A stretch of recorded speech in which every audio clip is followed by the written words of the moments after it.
مفتی طارق مسعود کے بیانات کے لیے مفتی صاحب کے چینل طارق مسعود موٹیویشنل کو سبسکرائب کریں۔ ہم مانتے ہیں کہ حضرت علی کا مقام حضرت معاویہ سے بہت بہتر ہے، صرف تھوڑا نہیں بلکہ بہت زیادہ بہتر ہے، کیونکہ حضرت علی نبی کے خونی رشتہ بھی قریبی ہے اور پھر نبی کے داماد ہیں۔ بیٹی دینا یہ زیادہ مشکل کام ہوتا ہے بنسبت کسی کی بیٹی کے لینے کے، تو دینے میں زیادہ جگر چاہیے، دینے کے لیے بہت دفعہ سوچا جاتا ہے۔ تو اس لیے نبی صلی اللہ علیہ وسلم نے جو عزت حضرت علی کو دی اتنی حضرت معاویہ کو نہیں دی، لیکن اس کا یہ مطلب نہیں ہے کہ حضرت معاویہ قابل عزت نہیں تھے۔ حضرت علی کا مقام بہت اونچا ہے مگر حضرت معاویہ کا مقام بھی کم نہیں ہے۔ کسی نے کہا کہ عمر بن عبدالعزیز نے اتنے ساری دین کی خدمات کی، ان کے زمانے میں حدیث زندہ ہوئی، فقہ زندہ ہوا، اور بنو امیہ کے جو مظالم تھے ان کا خاتمہ ہوا، اتنا کچھ ہو گیا، جبکہ حضرت معاویہ کے دور میں لڑائیاں بھی ہوئی ہیں، تو کیا عمر بن عبدالعزیز حضرت معاویہ سے بڑھ کر ہیں؟ حضرت امام مالک کو اتنا غضب آیا، اور ان کے الفاظ کا مفہوم میں بیان کر رہا ہوں، انہوں نے فرمایا کہ معاویہ جس گھوڑے پر بیٹھ کر نبی کی معیت میں جہاد کیا کرتے تھے، عمر بن عبدالعزیز اس گھوڑے کی اڑنے والی خاک کے برابر بھی نہیں ہے۔ تم حضرت معاویہ کے یہ تو دیکھ رہے ہو کہ اختلافات ہوئے ہیں، یہ نہیں دیکھ رہے کہ یہ وہ شخصیت ہیں جنہوں نے پیغمبر کے ساتھ گھوڑے پر بیٹھ کر اللہ کی راہ میں جہاد کیا ہے، لڑائی کی ہے۔ کتنی بڑی فضیلت، اور دو فضیلتیں اور ہیں، ایک تو صحابی ہونے کی فضیلت ہے، ایک نبی کی معیت میں جہاد کی فضیلت، ایک اس سے بھی اہم ترین فضیلت یہ ہے کہ رسول اللہ صلی اللہ علیہ وسلم نے فرمایا، ابو داؤد کی حدیث ہے، ان احق الذی اکرم بہ الرجل ابنتہ او اختہ، سب سے زیادہ قابل احترام وہ شخص ہے، بلکہ یہ بھی نہیں فرمایا کہ سب سے زیادہ قابل احترام وہ شخص ہے جس کی بہن یا بیٹی تمہارے نکاح میں ہو، یہ الفاظ نہیں ہے، فرمایا کسی کا کہ اکرام کی بہت ساری وجوہات ہوتی ہیں، جب آپ کسی کو عزت دیتے ہیں تو بہت ساری وجوہات ہوتی ہیں، ایک وجہ یہ ہوتی ہے اس نے آپ کو قرضہ دیا تھا، ایک وجہ یہ ہوتی ہے کہ وہ جناب بہت اچھا ہے، صاحب علم ہے، بہت ساری وجوہات۔ فرمایا وہ وجہ جس کی وجہ سے کسی شخص کو بہت زیادہ عزت دی جائے گی وہ یہ ہے کہ اس کی بیٹی یا بہن آپ کے نکاح میں ہو۔ نہیں آ رہی بات؟ حضرت معاویہ کی بہن کس کے نکاح میں تھی؟ بولو نا یار، نبی صلی اللہ علیہ وسلم کے نکاح میں۔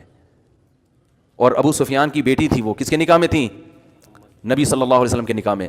تو ہمارے لیے آپ کسی کی بہن سے نکاح کر لو تو جب وہ سالہ آپ کے گھر آئے، جس کو سالہ کہا جاتا ہے اردو میں، ہندی میں، حالانکہ اس کے لیے برادر نسبتی کا لفظ ہونا چاہیے، برادر ان لا، یہ سالہ لفظ اچھا نہیں ہے، یہ گالی بن چکا ہے، کیونکہ یہ قابل احترام رشتہ ہے نا، کہتے ہیں سالہ، تو یہ کوئی بات ہے، اس لیے برادر نسبتی، وہ خود خوش ہو جائے گا، پھر ہوگا پھر بھی نہیں وہ خوش، یہ بتا دوں میں، ہوگا پھر بھی نہیں خوش، تو پھر اس کو سالہ کہہ دینا کہ یار تمہیں تو کتنی بھی عزت ہو تم خوش نہیں ہوتے، تم برادر نسبتی یا برادر ان لا کے بجائے تم سالہ ہی ٹھیک ہو، تمہیں کیا کہوں گا میں؟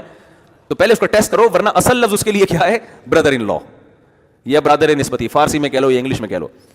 تو نبی صلی اللہ علیہ وسلم نے فرمایا سب سے زیادہ لائق احترام وہ ہے جس کی بیٹی یا بہن تمہارے نکاح میں، یعنی تم اس کو بہت عزت دو اس بیس پر کہ اس کی بہن تمہارے نکاح میں ہے۔ تو جب مجھے یہ حکم دیا جا رہا ہے کہ جس کی بہن یا بیٹی میرے نکاح میں اس کو عزت دوں، تو کیا نبی عزت نہیں دیں گے جو یہ ہمیں یہ نصیحت کر رہے ہیں بھائی؟ نبی عزت نہیں دیں گے ان کو جن کی بیٹی یا بہن نبی کے، بولو نا، نکاح میں ہو؟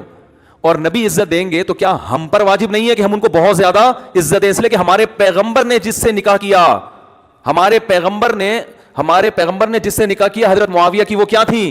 ہمشیرہ تھیں، اور ابو سفیان کی وہ کیا تھیں؟ بیٹی تھیں۔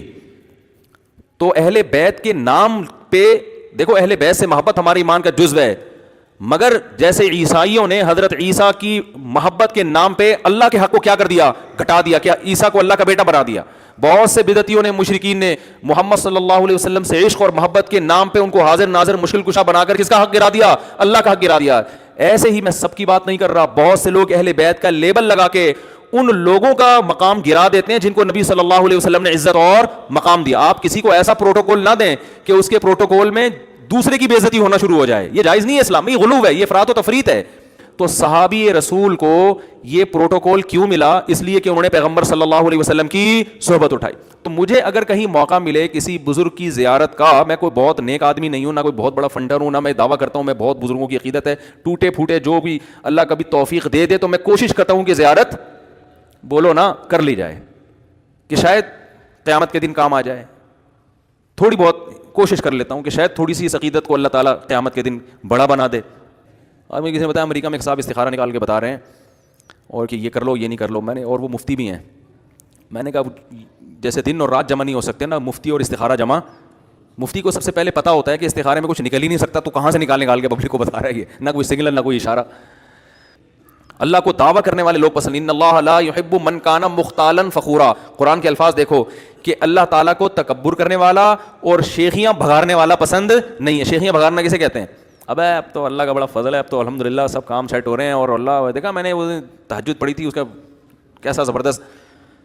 تو لیبل شکر کا ہوتا ہے, اگر واقعی دل سے شکر ادا کر رہا ہے پھر تو ٹھیک ہے, لیکن لیبل شکر کا ہوتا ہے حقیقت میں شو بازی. حقیقت میں کیا ہوتی ہے؟ شو بازی, کہ یہ بھی ہے, یہ بھی ہے, یوں بھی ہے. تو اللہ کو جو شیخیاں بھگارنے والے ہو گئے نا, میں یوں ہوں, آج بہت سے لوگ اس طرح بات, میں یوں ہوں, یہ الفاظ اللہ کو پسند نہیں ہے. حضرت موسیٰ نے ایک دفعہ کہہ دیا تھا, بنی اسرائیل نے پوچھا تھا کہ سب سے بڑا عالم کون ہے؟ حضرت موسیٰ نے فرمایا میں ہوں, اور بالکل صحیح فرمایا تھا. لیکن اللہ کو آپ کا یہ جواب پسند, انداز پسند نہیں آیا کہ بے شک آپ ہیں, لیکن فوراً یہ نہ بول دیں کہ میں سب سے بڑا ہوں. یہ الفاظ ورڈنگ, آج الفاظ کی کوئی وہی نہیں ہے نا, کوئی بھی کچھ بھی منہ سے نکال دو. تو یہ میں یوں, میں اس طرح کا, یہ چیزیں اللہ کو پسند نہیں ہے. حدیث میں آتا ہے اللہ نے کہا کہ یہ کیوں نہیں کہا کہ سب سے بڑا کون ہے؟ اللہ ہے. پھر اللہ نے مجھے علم دیا ہے, ایسے الفاظ. تو اللہ نے خضر علیہ السلام سے ملاقات کروا دی کہ کچھ باتیں ہم نے ان کو بتائی ہیں جو آپ کو نہیں بتائیں, تو ساری چیزیں ہم نے آپ کو نہیں بتائی ہیں. تو اللہ کو یہ شیخیاں بھگارنا, تکبر کرنا, میں یوں ہوں, میں اتنا بڑا فنٹر, یہ جو فنٹر گیری ہے یہ اللہ کو بالکل بھی پسند نہیں ہے. تو استدراج کا مطلب جب بھی کوئی نعمت ملے تو شکر بھی ادا کرو, ساتھ میں تھوڑا سا خوف بھی رکھو کہ یار سارے کام ہی ٹھیک ہو رہے ہیں, ایسا نہ ہو کہ میرے اندر کوئی فالٹ ہو اور اللہ اس کا انتقام لے رہا ہو مجھ سے. تو یہ ڈر کا فائدہ کیا ہوگا؟ دو فائدے ہوں گے. ایک, عمل میں اور محاسبے کا موقع ملے گا کہ غور کرے گا واقعی میں ٹھیک بھی ہوں کہ نہیں ہوں.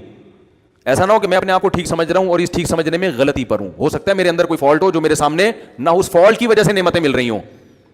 لوگ پتہ کیا دیکھ رہے ہوتے ہیں, جب ٹینشنیں آتی ہیں تو کہتے ہیں یار میرے اندر کوئی فالٹ ہوگا جو ٹینشنیں آ رہی ہیں. بھائی خوشیاں آ رہی ہیں تو بعض دفعہ ٹینشنوں کی وجہ سے خوشیاں آ رہی ہوتی ہیں, برائیوں کی فالٹ ہوتا ہے اس کی وجہ سے خوشیاں آ رہی ہوتی ہیں, بعض دفعہ ایسا بھی ہوتا ہے. تو ایک فائدہ تو یہ ہوگا کہ جب آپ یہ سمجھو گے کہ یہ ڈھیل ہے تو آپ کے کو اپنی برائیوں کے احتساب کا موقع ملے گا. دوسری بات یہ کہ آپ چوڑے نہیں ہوگے.